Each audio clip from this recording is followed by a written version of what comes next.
अस्सलाम वालेकुम रहमतुल्लाहि व बरकातहू। मुहतरम नाज़रीन, माह दिसंबर आ चुका है। अभी आनन फानन 25 दिसंबर आने को है। 25 दिसंबर के दिन पूरे आलम में एक बेबुनियाद अकीदा, जिसकी मकड़ी के जाले के बराबर भी हैसियत और हकीकत नहीं, उसको फरोग दिया जाएगा। लोग हैप्पी मैरी और इसी तरीके से हैप्पी क्रिसमस डे और न जाने अपने अपने अल्फाज में, अपने ऑफिस में, अपने स्कूलों में, अपने कॉलेजेस में इस अकीदे की तरवीज करते हैं। इस अकीदे को आम करने से या इसकी मुबारकबादी पेश करने से पहले हमें ये मालूम होना चाहिए कि इसका माना क्या है, इसकी हकीकत क्या है। हैप्पी मैरी, ये हैप्पी क्रिसमस डे का क्या मतलब है? खुदा के बेटे की पैदाइश का दिन मुबारक।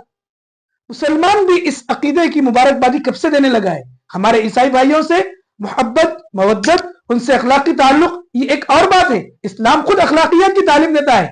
इसका ये मतलब नहीं कि हम उनके अकायद को अपना कर अपने अकीदों की धज्जियां उड़ा लें, अपने तौहीद की धज्जियां उड़ा लें और अपने रब की औलाद किसी को बना लें। कुरान मुकद्दस में सूरह इखलास एक मुसलमान छोटे बच्चे को भी याद होती है।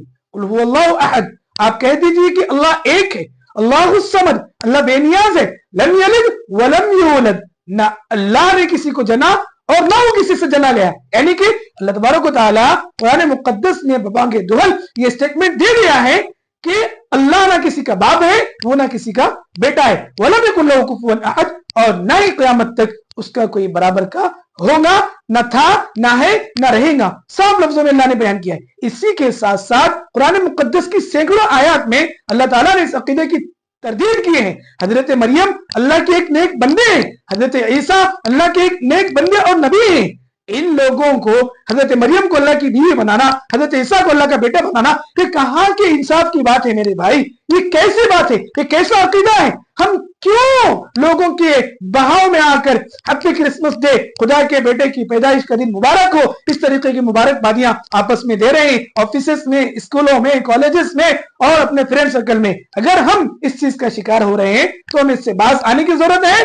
और मैं मुकम्मल दलाइल के साथ इंशाअल्लाह हमारे इसी चैनल पर एक वीडियो पेश करूंगा। इंशाअल्लाह आप उसे भी समाज फरमाएंगे कि इस अकीदे की इस्लाम में कोई हैसियत और हकीकत नहीं है, वरना हमारा कुफ्र शिर्क पर खातिमा होगा। अल्लाह हमारी हिफाजत फरमाए, हम तमाम को अकीदे तौहीद की अहमियत और हकीकत समझा दे और अकीदे तौहीद पर ही अल्लाह तबारक व तआला हमें मौत नसीब फरमाए। आमीन या रब्बल आलमीन। व आखिर दावाना अनिल हम्दुलिल्लाहि रब्बिल आलमीन।